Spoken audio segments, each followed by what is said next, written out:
Hi there, and welcome to Shapers, Makers, Builders, and Breakers. I'm your host today, Benjamin Shaw. Shapers is the podcast show that brings you African leadership stories in all spheres of society, where we interview exceptional individuals telling us their story. This podcast is brought to you by Exeo Capital. Exeo Capital is a leading alternative private equity fund manager that through its 15-year history have focused on investing in African businesses with purpose and impact. Exeo covers the whole of the African continent with investment teams based in Cape Town, South Africa and Nairobi, Kenya, currently managing investments in 9 African countries. The core investment thesis revolves around partnering with exceptional businesses and their teams that have the ability to impact Africa in the decades to come. Exeo does this through providing growth capital to these businesses, but more than that, leveraging a partnership ethos with the companies they invest in. For more information, please have a look at their website, www.exeocapital.com. That is www.exeocapital.com. We hope that you will enjoy today's conversation as much as we enjoyed recording it. Without any further delay, let's dive into our next episode of Shapers, Makers, Builders, and Breakers. Every successful business starts with the idea of a product. Through exceptional leadership, vision, and delivery, a very small number becomes something much bigger. They become movements, they create communities, they shape culture. They give people a sense of identity and belonging.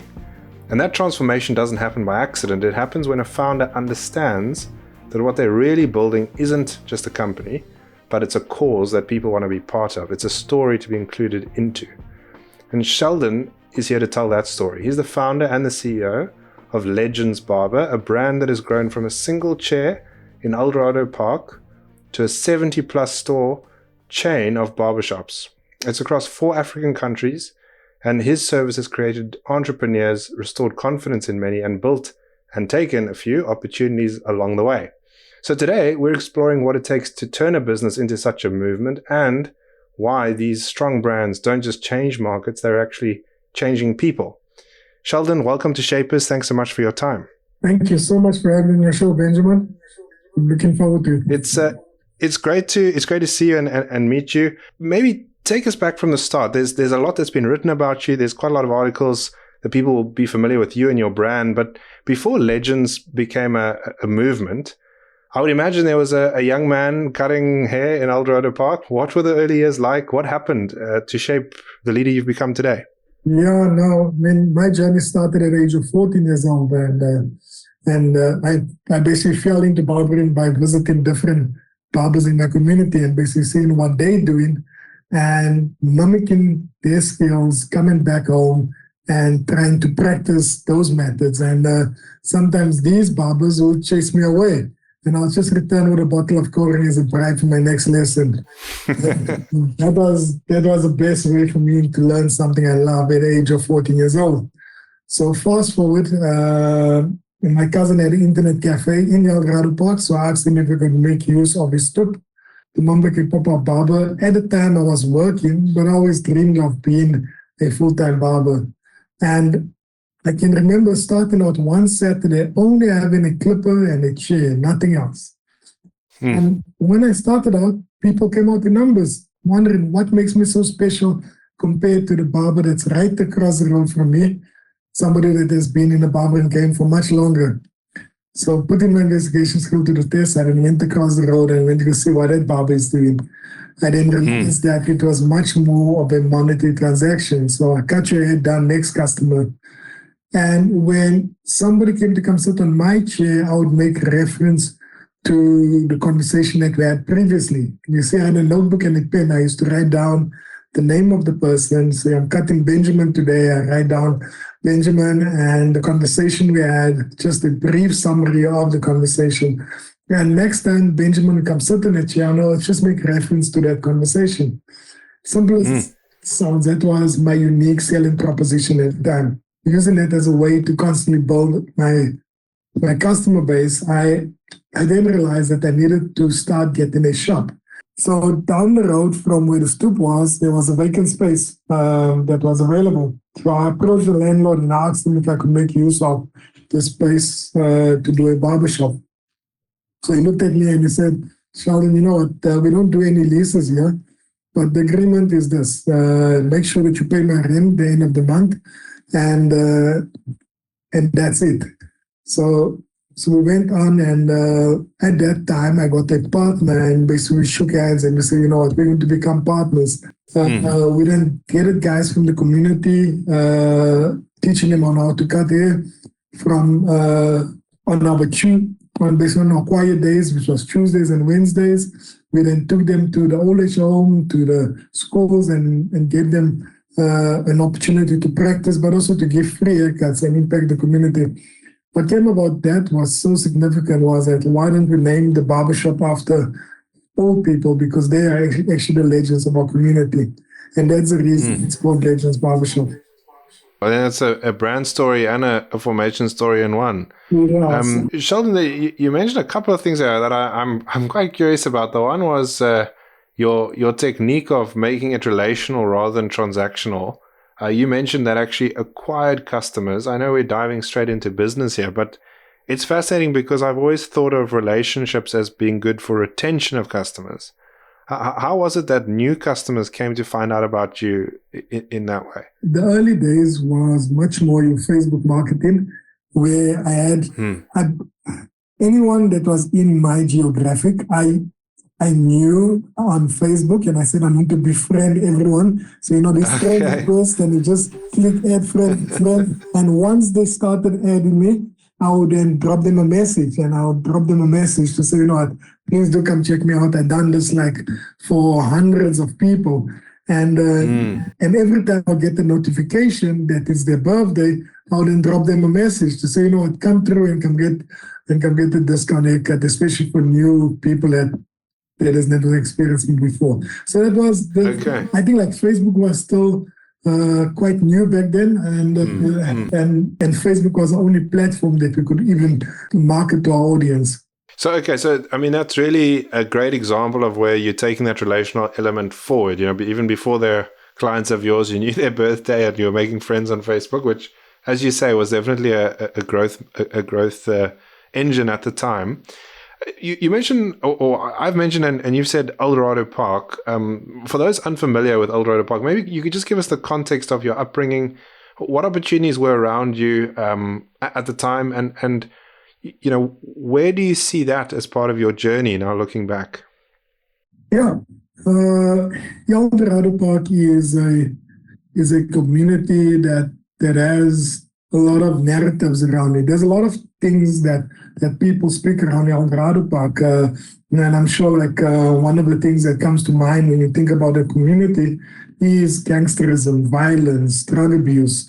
And these are the truths of our society. We live in an impoverished community where growing up myself, I grew up in a government apartment, a government flat, and in this government flat, there was a time where both my parents weren't working, and I was the only person that tried to do things out of the natural. If you think about it, I can remember when I got like 2 rand spending each and every day, and this 2 rand spending, I saved it up for 10 days and went door to door, knocking on doors and telling guys, I'm selling ice cream. Don't you want to please buy ice cream? In order for me to make enough money to take back home. And it just shows you that I think necessity just actually creates this within you, being able to want to be the provider in your community. And although there's so many negative things that is playing about the Eldorado Park, is also quite a number of positive things. And I mean, here, Sheldon, I'm talking to you today from a community like Eldorado Park, and I'm not ashamed about it because I want to share the light for other youngsters out there. That despite my upbringing, despite what happened to me, I wasn't raised with a silver spoon. I know what it is to actually go through the hardship and pain and going through all of those things to actually make something. And the message is that it is possible. It doesn't matter where you come from. It is possible to make it out there. And a hugely powerful message. I'm jumping around a bit, but of course, many people will know your face and your brand from magazines, from interviews you've done elsewhere. And indeed, recently, I think you've been at Harvard and doing international training and on another continent. Let's come back to that and also your journey. Let's talk, if I can, about hair. I don't have much of it left, so you'll be the expert. But haircuts have always been much more than appearance, right? They're often the confidence or the identity of people. And I would hesitate to say, but I think also it's a cornerstone of certain communities. Yeah. And you've leaned into this. So you've created something that people genuinely, they want to belong to a community that respects a particular cut or fade or the words that you would have and maybe I wouldn't. Give us a view on hair culture in South Africa and maybe broadly in Africa. You've expanded north of our border. The hair culture is such a popular thing. I mean, just to share with you context quickly, when I was younger, I used to visit a barber at least once a week. So I used to go out to the barber shop at least once a week. And whilst going out to the barber, I understood the power of what the haircut does to you. It makes you feel good. It makes you look good. And it just gives you a huge step in what you do. So quite interesting enough, this morning I was actually talking to Sia Kulisi, and basically he called me and he was video calling me in the barbershop, and I was saying, you know what, I wish I had this haircut for my game that I played on Saturday, because now I feel actually much better and with so much confidence.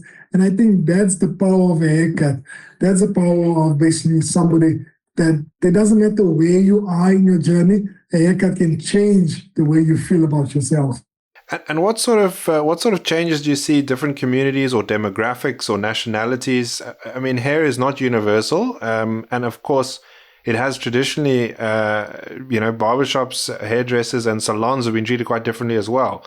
Where do you see that lying in today's culture and going forward? I think especially with all the change that's kind of taking place, there's so many skill sets eventually that's going to become redundant. Just looking at the future of AI, looking at the future of where we're going to. But touch wood, that barbering will never become redundant because it has so much history behind it. I see that the grooming market in South Africa has grown tremendously over this past few years. I won't share any numbers, but the numbers has really increased. I think it was double-digit growth over this past couple of years, and it just goes to show you that people are leaning towards much more of a feel-good, look-good experience than anything else, because that's exactly what you're trying to sell. You're trying to excel the feeling that people has. I recently started a company called The Fade Company. So I just want to share with you context quickly of this. So a few years ago, I was called up by a popular radio station, and there was this whole thing discrediting barbers that was cutting on the side of the road. So the customers were complaining they're getting these big bumps at the back of their head, and eventually it created everything that was pointing towards the barber that they previously cut their head. And discrediting that guy that's on the side of the road. So this lady called me and she asked me, Sheldon, so what should people do? Should all these customers start coming to Legends? And I said, no, let's step back for a moment and let's understand exactly where that barber comes in and understand exactly that barber's needs. I mean, that guy, let's say, for example, he makes about $50-$60 a day. What is his first priority? His first priority is to feed his family, which is back home. He's not thinking about new equipment. He's not thinking about going to better his skills and his equipment. And just, I think like at that moment, that bothered me for some time, that I then decided, you know what, I want to do something about this. And I want to introduce our very own equipment, our very own clipper range. So I went to the drawing board and I came up with our clipper range, which is called the FXDE company, which is the pronunciation is called Fade. And this company is purely for the upliftment of those particular barbers. So for every 10 clippers that's bought, doesn't matter where it is, one is donated to that barber that's cutting on the side of the road. And I think for us is when it comes to impacting people on the ground, because if you think about it, a clipper actually changed my life. And you can imagine what can it do for that guy that's sitting on the side of the road. That's a really great story. And the fact that it's so obviously connected to your business is fascinating. We come across so many businesses, entrepreneurs, even leaders on this pod, but in day-to-day work, where the notion of a social uplift is quite discrete from their day-to-day. And you've made it sort of a core part of what you do. And I guess the layers between your major business, your focus on legends, and the clipper on the side of the road is very thin. There are not many distinguishing factors other than the infrastructure, and so I can tell, and I can also applaud that sense of community within the group. Just in terms of the lessons you've taken, you may have been a side of the road clipper for lack of a better word, but you're not. And so you've built something unique. What was the unique brand insight you had? Was the relational aspect? And maybe you can also lean into how you built it from, a barbershop into this national identity, national brand. Yeah. Just thinking about it for 1 second is, I think if you want to scale impact, you have to mimic exactly the greatest leaders that hold the face of this earth. And I think one of our core belief systems in our business is the way Christ lived his life. And just looking at what he has been able to do over the course in time while he was on earth, I think that for us is the greatest leader that we can attest to. And just looking at how is he able to multiply his impact that he had on the world from one person and multiplying it throughout cross-border from 12 disciples, and he went on and basically created more. And I think for many of the times as business owners, we tend to hold on to the things that mean so much dear to us and not understanding that there's a bigger picture, there's a bigger goal out there that we need to achieve. So like for me, especially like one of my major passions is cutting hair. I love cutting hair. If I must share with you, Benjamin, guys that's been part of this business, some guys have been part of this business for over 10 years, 11 years going on. You understand? And it shows you that people have a purpose behind what we do. There's a greater purpose, there's a greater mission. And that mission is basically to be able to have an impact on people's lives. And whether we have an impact through our training and development academy, which upskills youngsters from the community, taking them in our training centers, or we have an impact on our customers that comes into our stores. Some of these customers come in depressed, heartbroken, and they leave the chair feeling a sense of purpose, feeling a sense of, I want to make it. Or the impact that we have in our communities when we still go out and we still go give free haircuts to schools, free haircuts to old age homes. This is embedded within our culture. So understanding that the foundation of our business has been firmly set, and that is a foundation that we have set the tone that we're going to build this business on Christ. And I think that's the most solid foundation that we build this business on. And I know many of the times entrepreneurs have a different belief system and say, but I can't do this within my business. I mean, it all depends on what you believe, but this is what we believe, and this is our purpose towards the bigger goal that is set before us. Well, very well said, and I will let our listeners pause to chew on that a little bit. Two segues I can take. I think one is you've underlined your foundational faith, your system of ethics and values you've instilled, and that's clearly shared as a purpose across your organization, as a mission. And then secondly, your forays into the community have created the sense of positivity and of brand building around the input you're having and the impact you're making, which I think is both a great lesson for entrepreneurs and also a great challenge to those who struggle to scale beyond operating. I've heard it described a little differently. I often hear how entrepreneurs say, I struggle to work on the business. I'm always working in the business. I'm always working to do the haircutting in your language, not always to think of how to train the next barber. And so, that training center sounds interesting. Could you give us a sense of numbers, Sheldon? How many stores are you operating? How many barbers have you trained? Who comes into the center? Just orientate our listeners who may not be familiar with your brand. So this month we're actually celebrating our 12th birthday since we relaunched in 2014. And just looking back on the journey, we've trained thousands of barbers that came to our training center. And just to share with you quickly that our training center currently, so we have about 13 training centers that's located in every part of the country, and especially where we have our stores. And what does a training center look like? You've got one chair that's cutting hair and someone watching, or what does it look like? The training center consists of a lookalike barbershop that you find within the store, but also consists of different classroom where there's a bit of a knowledge that's been shared. Peer knowledge has been shared. There's a common area. I actually visited the training center this morning, and what inspires me much more about the training center is the fact that many people think that it's just about the skill set, and it's just about just being able just to hand over the skill and give it over to the next person. But if we think about it for 1 second, is that those guys that's coming into the training center, they're coming in a center that is accommodating them for free. So we don't charge anyone who wants to join the training center. And the training center is situated in a place where it becomes easy accessible for people to want to come to the center and coming from different communities.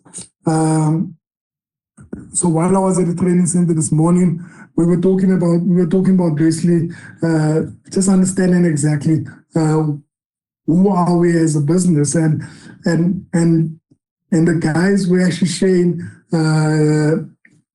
what the scriptures from the Bible and basically the devotion, and it actually made me think, in a society where they come from, where it's similar to where I believe in terms of drug abuse, gangsterism, all of these ills that you currently face, you walking to a safe haven that is able to steward you in a right way, that to say, you know what, these are the principles that you should live by, you understand? These are the principles that you should walk by, not only the skill set, but you as an individual, you have to love your neighbor as you love yourself. You have to do unto others as you want Christ unto you. So all of these principles become embedded in how we disciple the youngsters. And I think that for me is the greatest purpose, because now you see people's lives transform from one end to the other spectrum.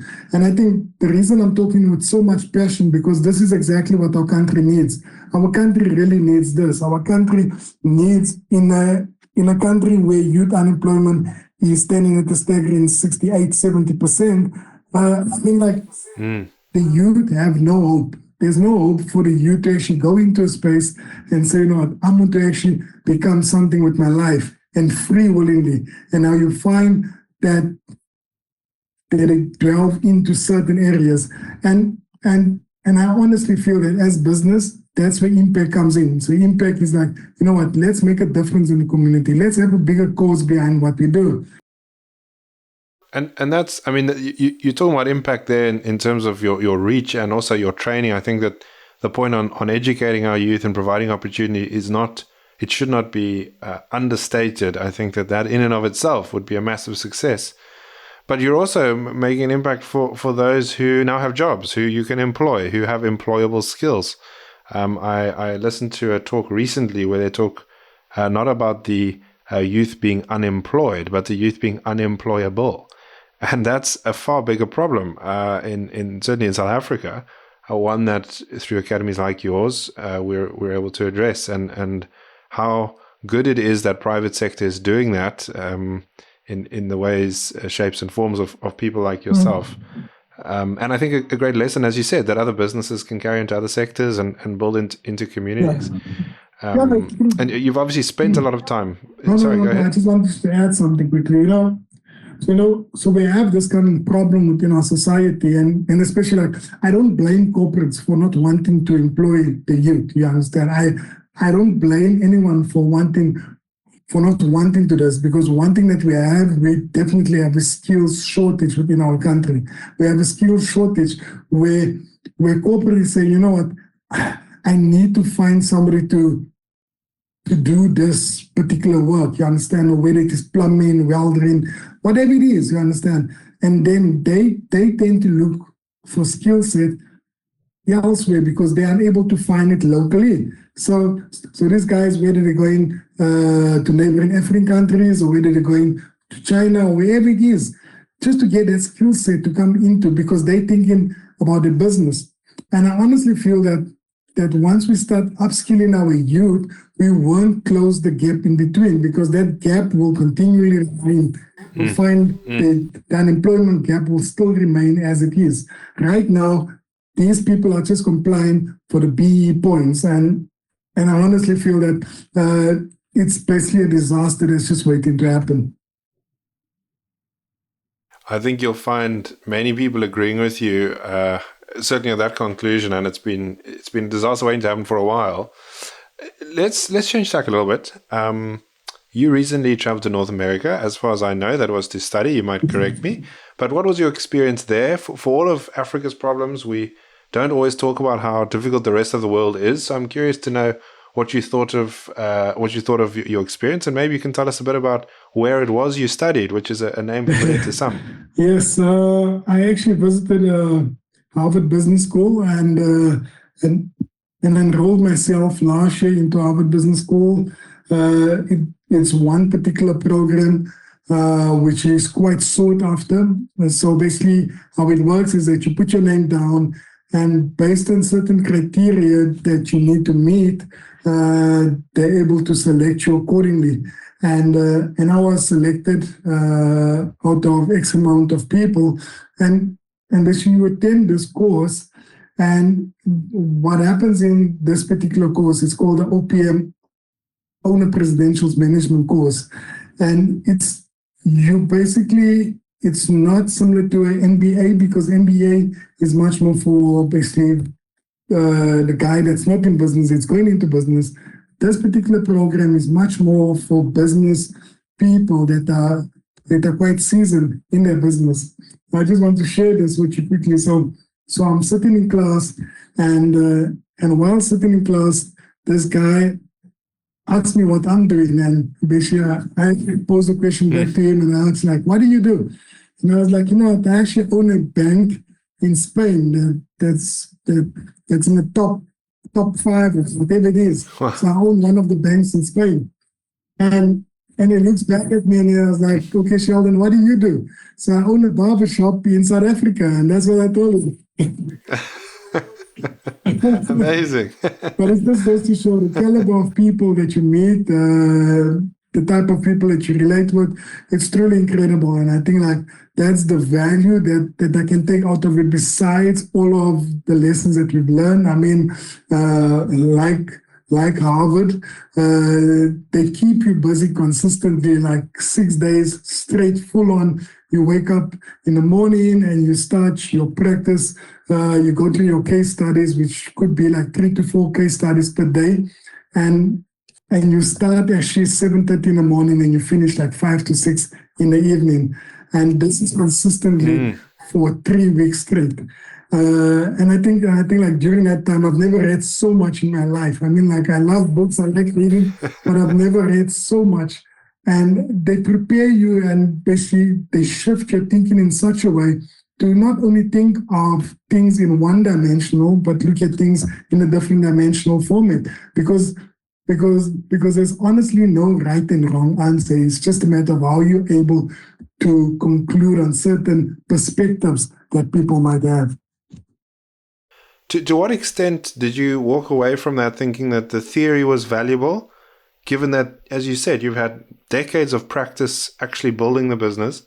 So you know, is there still value in going to do courses like this, I guess, number one? And then number two, just curious to know what America is like, and whether as a South African there, you had any thoughts? Yeah, no, I think one of the biggest takeaways, like I shared this recently. There was a professor that actually that actually just shared something, and he said, you know what, the usefulness of a cup is its emptiness. And it made me think for a moment is that when you walk into a space, sometimes you have certain knowledge that's in your head and your cup is already full. So you struggle to grasp what somebody else is trying to teach you. And I think most of the time as human beings, we walk in with our own assumptions, with our own perspectives on certain elements. But the one thing that the major takeaway is being able to be open-minded. It doesn't matter who it is. It doesn't matter what people say. It's just trying to have an open mind and have the humility to want to learn from the next person. Because you can imagine when we had there was over 100 countries that was represented in the program. And you can imagine everyone has totally different perspectives. Guy from India might not agree with a guy that comes from Brazil. So it's like totally different perspective. But I think this is exactly the concept, is being able to be in an environment that you are able to grow from the inside out. Oh, that's very insightful. And the multicultural harmony that can be found in campuses and programs like that is exactly what you would want to aspire to as a society. Under any presidential candidate. Tell me a little bit about what you're doing outside of, I think you said barbering. I haven't come across that verb before, but I might use it. I know that you're very entrepreneurially inclined, you mentor and you support a number of foundations. Maybe give us the highlight of a few of those. And as you're doing that, also perhaps some recommended reading or leaders that you follow. You said you read the most you had in that period at Harvard, but what else would you recommend, given that you've gone on this massive journey the last 10, 12 years? So a couple of years ago, around 2024, I actually won an award. It was Entrepreneur of the Year award. It was one of the most prestigious awards that the entrepreneur can get, sponsored by business partners. And when I won this award, it came with a cash prize around 250,000 Rand. And as I won this award, I actually thought to myself, you know what, this money is not actually for me. I need to be able to plow it back to the community where I'm from. And there was one particular initiative that I was so taken back by, was the Township Marathon. So Eldorado Park has one particular event that takes place each and every year. And the Township Marathon, that particular year when I ran it, we had about 800 people participating. And I said, you know what, I need to get behind this. And basically we took our funds and we took our resources. We said we want to be part of this. The following year, we renamed it from the Township Marathon to Legends Township Marathon. And now that particular race, 2025, had over 3,500 runners. So this year we succeeded of basically just short of 5,500 runners that actually ran in the race. Wow. There's different types of books. I mean, like, I read books from biographies to business books. I mean, like, it all depends on what you want to do. You understand?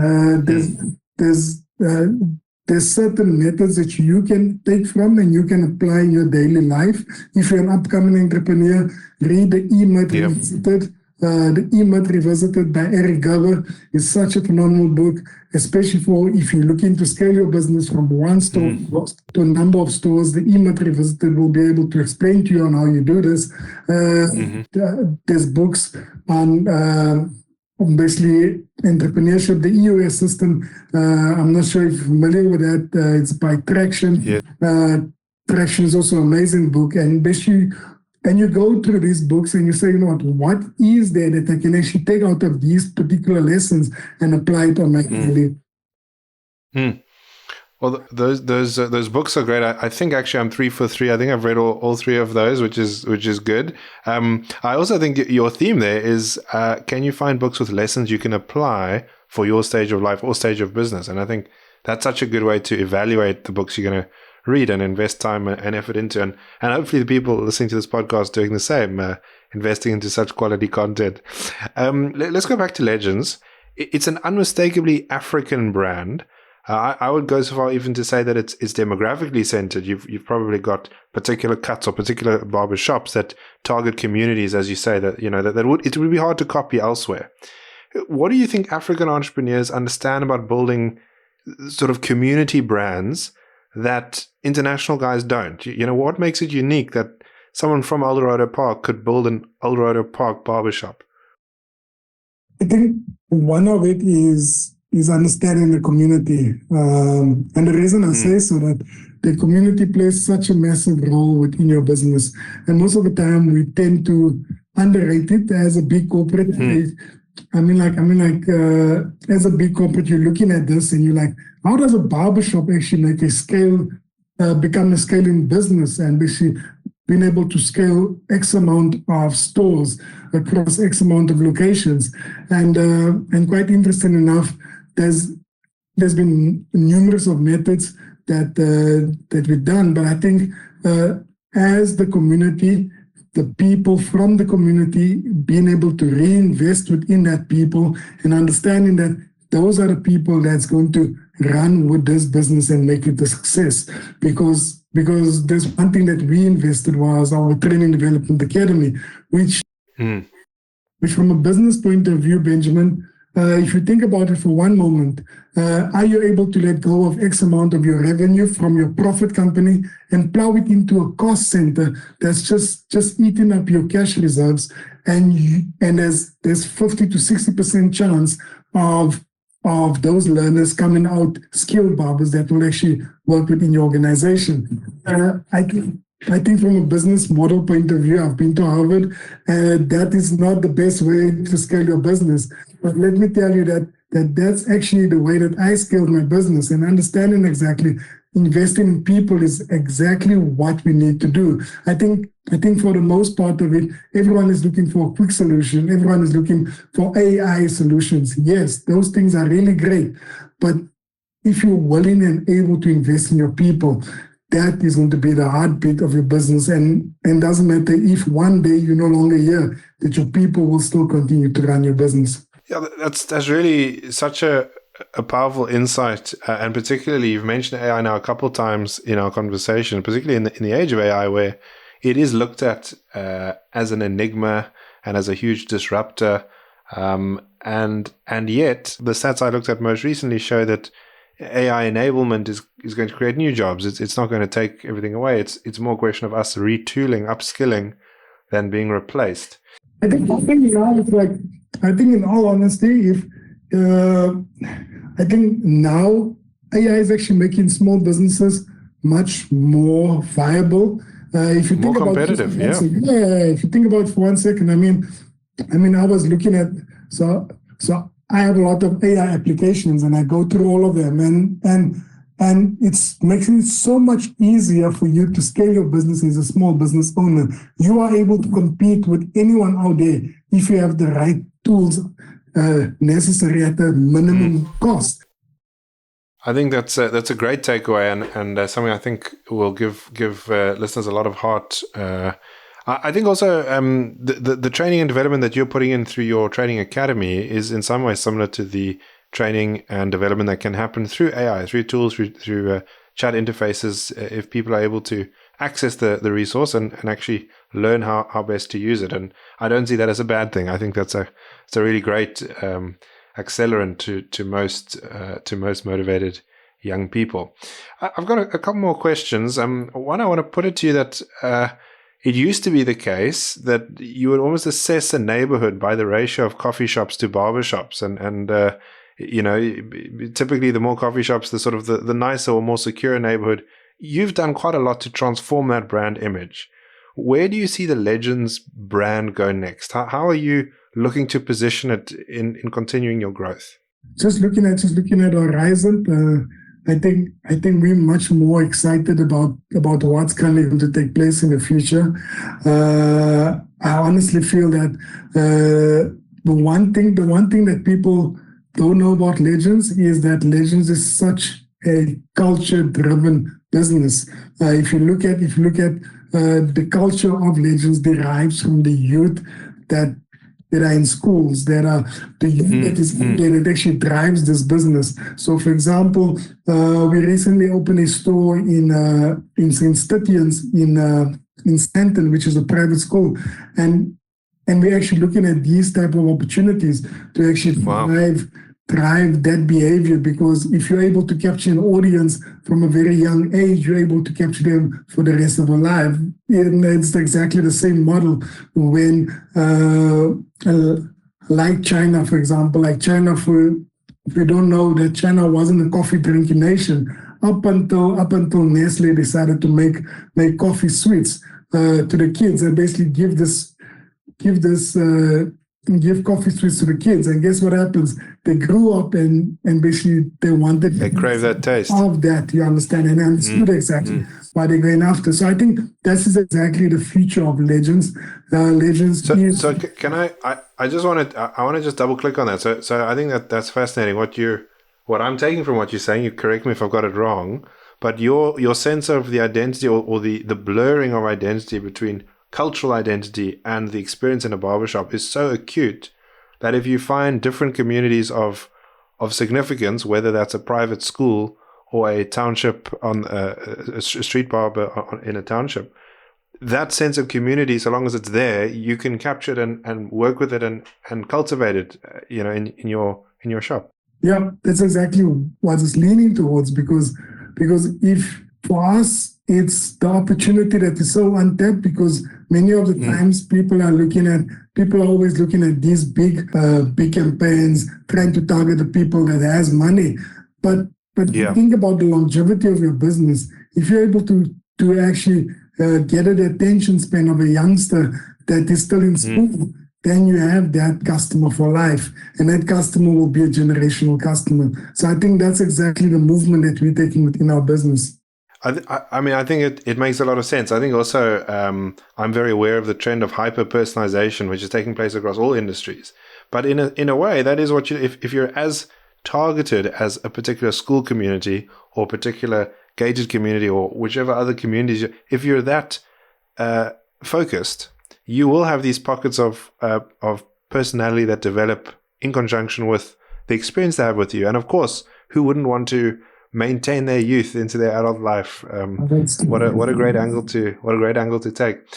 Can you answer two more questions, Sheldon? I know we're almost out of time. What is the next opportunity that you're most eager to take on? You've given us a plethora of involvement, and your passion for youth development and training and giving opportunities is evident. Where would we expect to find you next? So I think that one of the major things that constantly concerns me is basically the gap that I explained to you, Benjamin, with regarding the skills gap that we have in our country.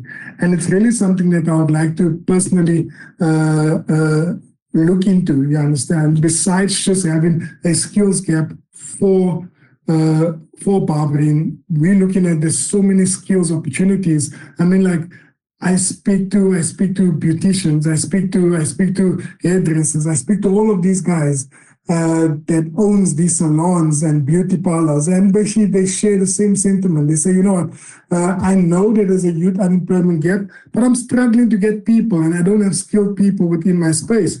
I mean, like, exactly the same with construction workers, exactly the same with so many elements. With the trades, yeah. Because of trades. And I honestly feel that that's going to be my next big project that I feel personally that I really want to make a difference within a society, because if you're able to, there's no shortage of young people that's willing and able, but it's a matter of how we're able to equip these young people to go into, to get the skill set necessary and to go into jobs that will create for them.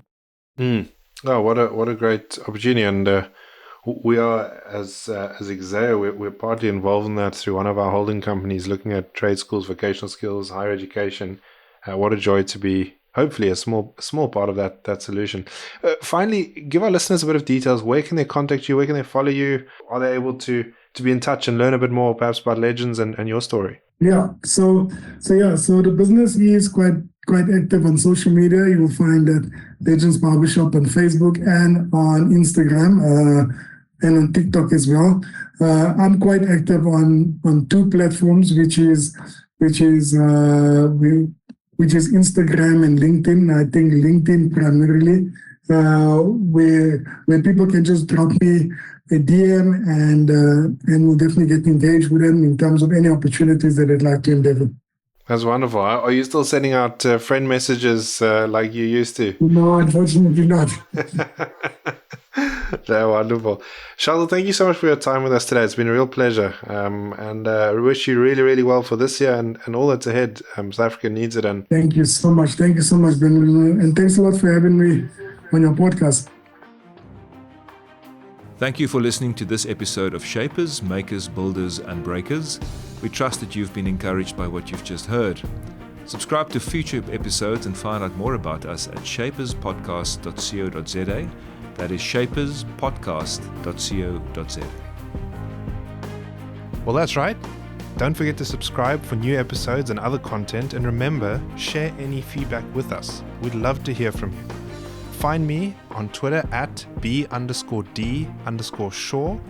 or via email. We look forward to your company the next time on Shapers, Makers, Builders and Breakers. Until that time, cheers, bye-bye.